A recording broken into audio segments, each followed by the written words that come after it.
Hello everyone, it's Helen from Journaling Planet, and today I'm going to attempt to replicate something that I saw on Instagram and turn this piece of junk mail into a torn page journaling spot. And what I mean by that will hopefully become apparent very soon. I wish I could find the Instagram post that I saw this on. Unfortunately, what seems to happen on Instagram is that I do save and like things so that I can go back, but then I get very confused about exactly when I saw it, okay? And then I can't find it again. And I like and save a lot of things on Instagram because I get so much inspiration there. So if you watch this video and you think I did something similar on Instagram, please link to your video below, because it probably is you that I watched. But I will tell you what the Instagrammer did different to what I'm doing, because actually they didn't make a journaling spot. They just made an art journal page, which was gorgeous. But I thought, oh, that could be adapted to a journaling spot, a sort of really interesting journaling spot. So I'm going to start by covering. I folded this piece of junk mail in half as if it was a signature. It will become a signature at some point. And what I'm going to do first is cover this with music paper. The Instagrammer used book page, so you could do that as well. I just feel like working with a bit of a change of materials. I'm going to use glue stick because I don't want anything complicated. I don't want my paper puckering or anything like that. I just want to keep things as simple as possible because this is the first time that I'm trying this for myself. I have no idea if it's going to work out or if I'm going to make lots and lots of mistakes in front of you. Well, let's be honest, I know I'm going to make lots of mistakes in front of you, but hopefully when I make mistakes you will be able to avoid those. Okay, so that's the first thing, is I'm going to put that down, and I'm just going to align that slightly away from the corner because I want not much white space on this front. I want it to be as music paper covered as possible, and so that I don't really want much blank around the edges. Okay, let's see how that has glued. Just give it lots of rubbing down. Knock the camera while I'm on, because why not? That's a good start to the video, isn't it? There we go. Okay, and now I'm just going to cut around. I'll speed this bit up.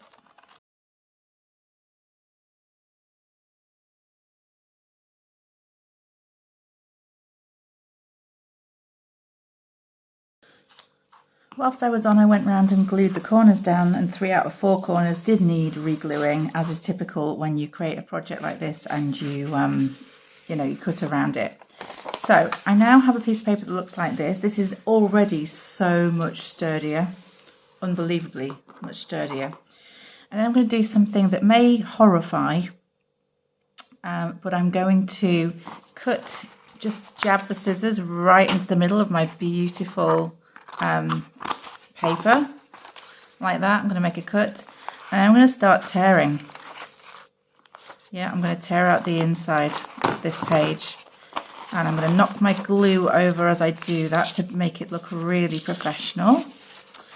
I'm going to just keep tearing until I've got a hole.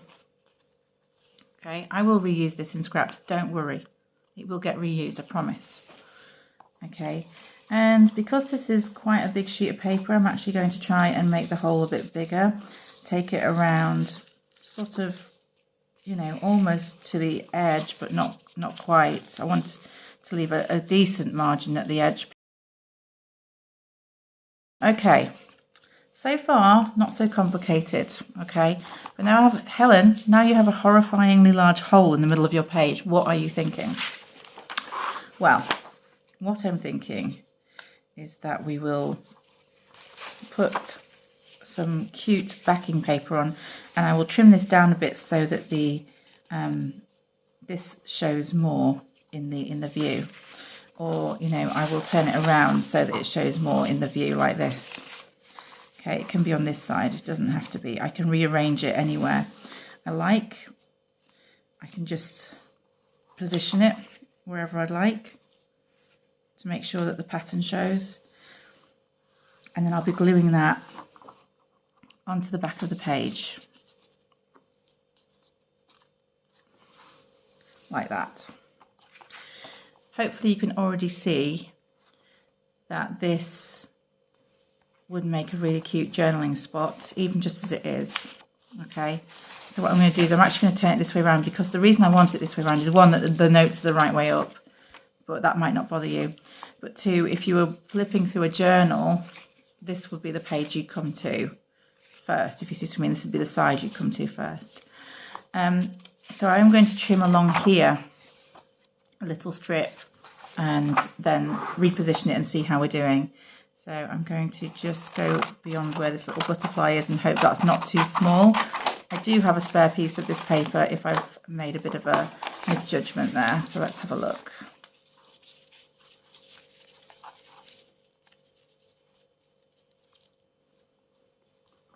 That's looking pretty good.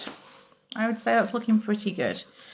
So just to give you sort of a sense of what materials I'm using, this piece of music paper, I found it in a thrift store, and it was, you saw it was just one page. It was part of a few pages just sitting around, like they'd fallen out of books. And I just took them to the counter and they charged me a nominal fee for them, because they obviously didn't want them sitting around their store, and I can make excellent use of them. But also, this page is an old piece of stationery. I do a lot of pen pal, writing, or I try to when I'm not junk journaling or writing books. And so I do have quite a bit of stationery. And I largely use it for writing letters, for what its purpose is for, but ever so occasionally I repurpose some of my stationery for a journaling spot. Okay, before we go any further, because there is another step to this, this isn't done yet. This is part of the process. But if you just wanted to do this, I still think this looks really cute. The one thing I'm going to do first, however, before I do anything else, is I'm going to ink round the tear and get that looking as pronounced as I can before I glue that into place. Otherwise there'll be ink all over the the undersheet, whatever you want to call it. The sheet that will be sitting underneath this sheet. And I've left quite a bit of white as I've torn. That was pure luck or accident or whatever you want to call it. I didn't know exactly how the paper would tear. Maybe it would look better if there wasn't this white space to cover in ink. I don't know. However your paper tears, just go with it. Just accept it. Enjoy it. It's quite a fun process to just sit there tearing out the middle of a page. It's a bit random.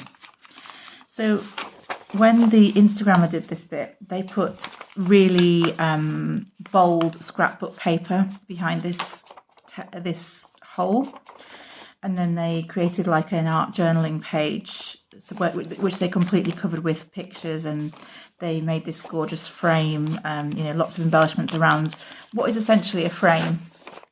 So it's like a torn frame journal spot. So they created a lot of embellishments around that, but it was completely visual. There was no room for writing. And albeit you absolutely can, there's nothing stopping you having pages like that in your junk journal. I'm sure I've got plenty of pages like that in my junk journal. I did try and think, how could this be adapted in a way that would be functional for people to write on if they wanted it to? And this is what came to mind. Instead of backing with really bright, I do want that to be quite pronounced, so I'm just going to go over that again. Really bright scrapbook paper, back with stationery that's pretty and that can be, written on. Okay, so the next step then is the reason I put it quite, like this, is so that I know that I just have to line it quite close to the fold here, and it will be in the right place. So I reckon that if you're going to cut down the back piece of paper, if it's not going to cover the whole back of the page, then I recommend cutting it in a way where you can just slot it in like that, and then you'll know you've got it in the right place. So the way to glue this, I think, remember this is the first time I'm doing it, so I have no idea if this is going to work. Who knows? Let's just try it out. I'm going to glue around the frame. I'm not going to glue the piece of paper that I'm sticking down because it's too difficult to try and get everything in the right place. And then I'm going to just glue all the way around the edge like this. And I know it won't actually even go that far, but I may stick something else to the back here. In fact, what I'm thinking is I will stick a pocket or an envelope to the back of this page, so it's completely covered and reinforced as well. So when you write on it, you won't go through the paper that you stuck down. So I'll just put that there. Yeah, see, I didn't need to go right to the edge with my glue, but it's so difficult to gauge how much is spare. So it's no bad thing because it just means the corners will glue down. And for once in my life, I will not have to go around re-gluing corners, which is the bane of my junk journaling existence. So that's how it's looking at present. I think it's already looking really cute. I really wanted these in because I want to create a sort of Parisian theme on this page. And for some reason, I just felt like the musical notes would really be in sympathy with that. But now that I've put glue all the way to the edge here on the back, I'm going to quickly find an envelope or a pocket. Or should I make one? Should I make an envelope or a pocket? Well, let's see what I've got first. I mean, that's going to fit perfectly, and I could just then embellish the front. So let's just get that down, and I will embellish it later, because that'll be a fun. First of all, it'll stop me embellishing the back when I don't need to, because it's stuck down. But secondly, it'll be a fun little quick project to do where I can just embellish the front of it. Embellish the front of a plain white envelope. The possibilities galore on that front. So I want it this way, I think.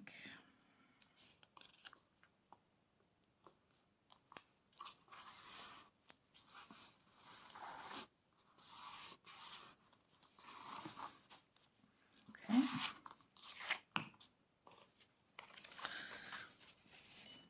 What I'm just going to do is just use my rag to just get this glue up that I didn't need here. Just bring that off. Now I can continue with the project on the other side, and hopefully it won't all stick together. That's the hope. So that's pretty well reinforced now, that page. You know, there's just plenty of sturdiness to it, whereas before it was just a flimsy piece of junk mail. So now it's just really sturdy. Hopefully you can sort of get a sense of the weight as I flip that over. So next job is to decorate the border, and I am going to speed up this process because I can tell you right now, the second I get my ink stamps out, I will start overthinking this. And as soon as I get my embellishments out, I'll start overthinking it. So I'm just going to pick a few things out. I'll show you what I've picked, and then I'll have a go at arranging some of them, and I'll speed that process up.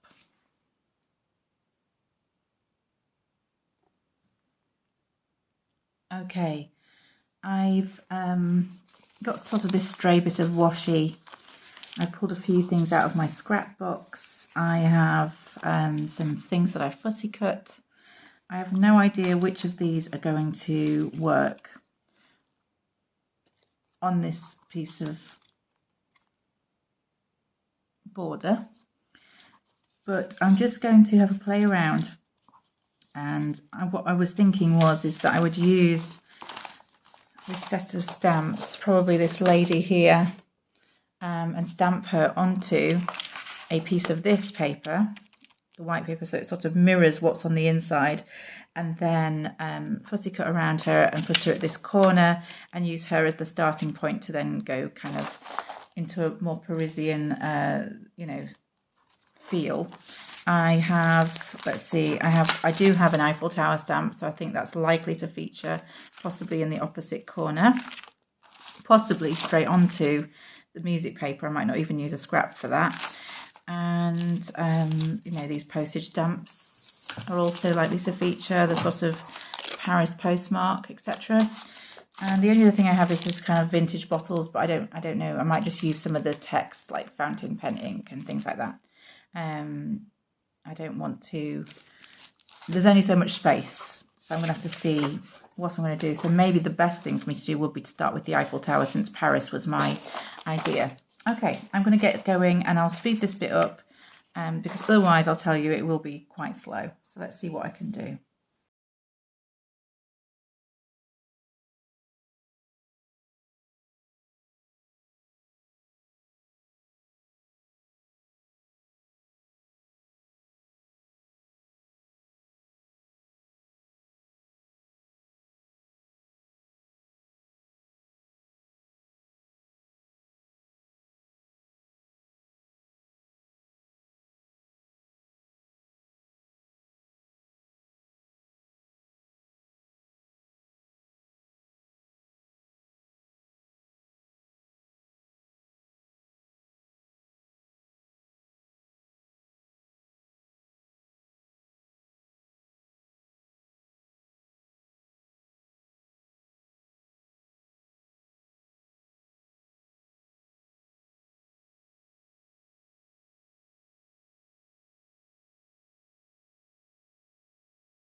Okay, this is how we're looking. I've had to distress the middle of it because I got ink on the central panel, and this is a very common problem for me. Ink is always my issue when it comes to white surfaces. You can guarantee that I'll leave some behind. So what I do, if I do that now, I glue down a scrap of paper and I leave it for a minute, and then I rip it off to sort of take the top layer off and make it look distressed, and then just add a bit of distress ink, and it just looks like it's kind of, you know, worn. So that's what I've done. I'll take you through what I've glued down, and then we're going to put some finishing touches with some ink stamps, yes, more ink stamps, and a little bit of paint splash to finish. So this was an ink stamp, and obviously this was, okay. This was an ink stamp that I then fussy cut around. So it was this little vintage label stamp. I stamped it onto scrapbook paper and then I cut around it. This was the tail end of a piece of washi that had no stickiness on the back of it, you know, the very end of the roll, and I just glued that down. This was out of a book page. This behind here is a little bit of torn scrapbook paper from scraps I had, and this was a washi sticker that I just trimmed around. I don't know why I thought a key was Parisian, but that's what can I tell you? That's just how I was feeling at the time. So now that we've got, now that I've got ink everywhere, including my fingers, let me just do some stamping and look at my colour palette. So I have got both blue and purple inks that I can use, because we've got blue and purple here, but I don't want the blue stamps next to this, and I don't want the purple stamps next to this, so I'm going to try and sort of do this half with purple and this half with blue to tie it all together. So let's see what we can do. So I'm just wanting to put a couple of ink stamps, maybe a bit of text. We'll start with a bit of text because I haven't used these before, this ink stamp. I keep getting it out as though I'm going to use it, and then I, for whatever reason, favour a different stamp. So it's just it's a bit silly. I don't know why it's taken me so long. They're gorgeous stamps. There's no reason. It's just I've gone with I've gone with things that I have used before and thus can trust to just look good. So I'm not really going for a perfect impression with this. It says fountain pen ink on it. I'm not really going for a perfect impression. I'm just, well, I'm going to go a little bit over the edge into the distressed area where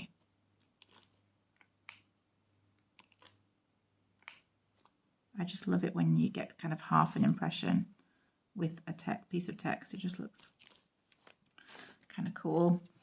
Maybe one up here. Okay, I think just a little bit of text does look really good. So that's that one. And I'll just use another one from this pack just to say I have really just this text that says Hamp account. I'm not really sure what that means. Someone in the comments maybe knows what that means, if it's something that I'm not aware of. But it's just a bit of text. You see, you don't always have to, it doesn't have to always mean something. You know how when you put sentiments on, you try and pick things that mean something significant, but it doesn't actually have to. Just wiping off the top of this ink stamp pack because I find these shapes so useful for inking with. You can do a little rocking motion, and it just, okay, just, we don't need a proper impression, just a little hint of some text.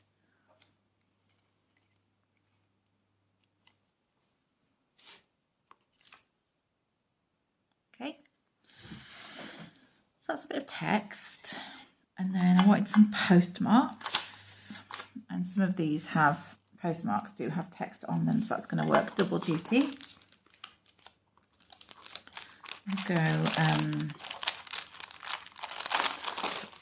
We'll go for some, where's that Paris one that I saw? We'll go for the Paris one first, because it's the most obvious one to use. We'll put a bit of, where do I want to go with this? Blue or purple? I think we'll go blue. Okay, I think we'll go blue. Okay, I'll try and get a perfect impression over here, or as close to it as I can. Lovely. And then I'll just do some imperfect impressions, just a little bit over the edge of the tear there. Okay, and for the purple, let me see, what else have I got in here? I'm just looking for something that's blatantly a postal mark, so let's go with that. Drop it in the purple ink. As you'll notice, this also says Paris on it, so it's sort of win-win really. Get the Paris bit on both sides. You'll notice that I use a lot of ink stamps, and it's because I'm not a fan of stickers. If you watch my journaling, eco-journaling manifesto, which I'll link to below, then you will know why I don't do that. But it's all to do with helping the environment and using things that are, maybe we'll have a cheeky one over here, not disposable, things that last. So I'm sure you know what I mean by that. Ink stamps are going to last me a long time. I've often said, oh, I'll use these ink stamps when they finally run out, these ink pads when they finally run out, as kind of mark making tools. Use them as kind of rectangular mark making tools, but I've actually found that you can just re-ink them as well. So to be honest, I think they'll last me forever, or pretty much near damn it. So that's really great. Okay, let's have a little look. I'm really loving how this looks, and even my appalling distressed stuff in the middle doesn't look too bad because I've done a bit of stamping over that, as though I was meant for that to to be really distressed. So that's that. It's quite incredible, isn't it, when you think that this was just a piece of junk mail. And I always use junk mail first before I go to any other. I would never use copy paper. It's not necessary. I've got so much junk mail that comes through the house, I'm sorry to say, despite me asking people to stop sending it. So let's do a little bit of paint splashing, and I'm just frantically looking now around for my box that I use to protect the surface. Funnily enough, it's under a pile of papers. Who would have thought it? Who would have thought it? Okay, this is just a little bit of old shoebox that I use. Now, ordinarily, if I kept this pristine white in the middle, I would cover this over, and I would cover it over with some kind of piece of packing paper, something that I could, you know, say I've got a piece of music paper just lying around. I could put it in the middle here, and that would then get splashed with the paint, so it would have a really cool texture on it. If you were better at tearing this hole out than me, you could just put the entirety of the hole back for this process if you manage to keep the middle completely white. I have not managed to do this, so I'm just going to let the paint fall where it may and hope that it makes it look more deliberate, that it's really distressed in the middle. You see, this is my attempt to fix my terrible inky finger mistakes. We shall see. Okay, let's see if this gold paint, this is just a bit of gold paint. I'll show you the bottle in a minute. I got it from an art shop in London, and I can't remember the name of the art shop, which is really bad because they're an independent shop. They're very famous and they've got so much cool stuff in there. I try to always buy something when I visit, usually some kind of media, so that I can help their business. Just feel like I want a little bit more paint on this side, so I'm just going to dip in the water again, and just this left hand side I feel could be more gold, like that butterfly. I feel like it could be more gold, and I can see splashes of the gold paint going outside the box. You know, I do need a bigger box for this really, but it's just so convenient to bring this down and do it like this. Okay, we're getting there with this. This is getting there. I think I just want a little bit more on the bottom, and then we're done.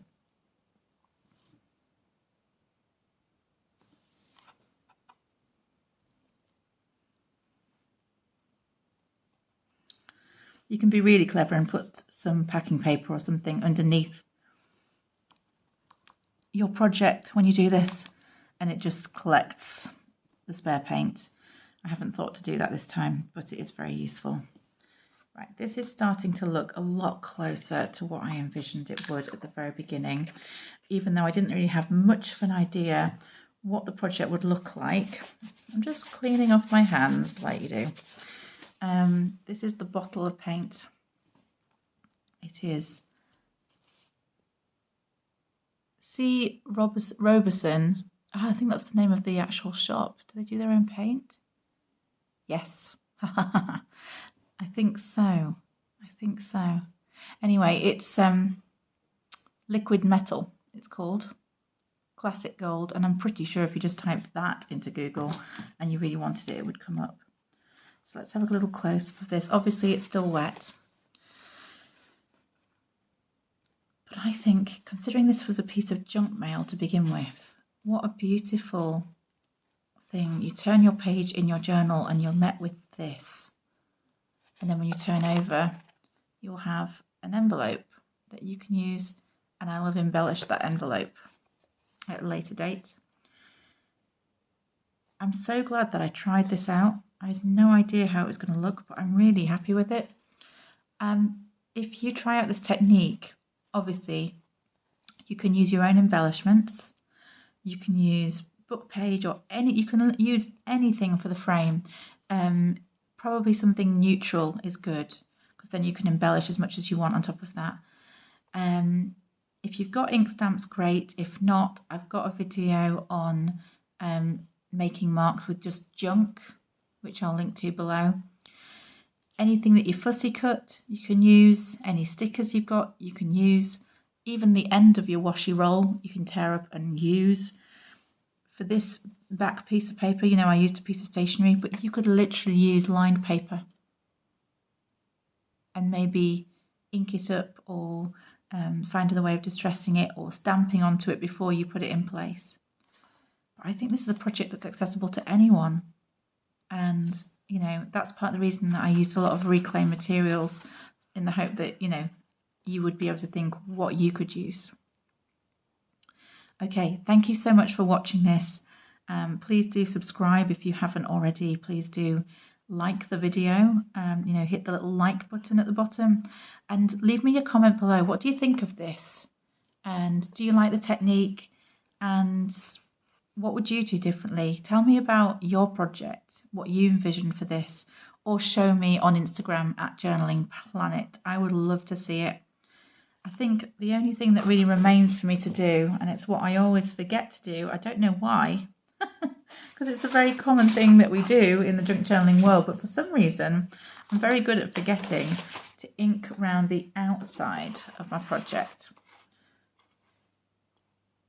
And I've decided that since I used brown on the inside, this is the point where I totally wreck the project. I'm going to use some worn lipstick on the outside and just go around the edge like that. Now, you probably want to wait until your paint is dry before you do this, because I'm having to be very careful where I put my thumb so that I do not just stick my finger in the paint that's drying and ruin the splashes I've made. So just a little warning there. But I think this is cool. Just give it a little bit of a different edge, a little bit of a different colour, and it's in sympathy with the pink here, isn't it? So it's not completely wild. God forbid we go completely wild. It's not completely wild to put worn lipstick on the edge of this. That's what I'm going to stick with in terms of what I tell myself.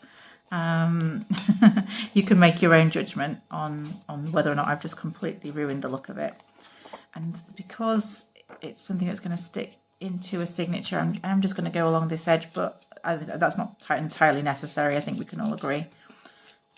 There we go. It now has a border. Okay, that's it. Thank you so much for watching. I've really enjoyed this project, and I hope you enjoyed watching it too. I'll see you next time.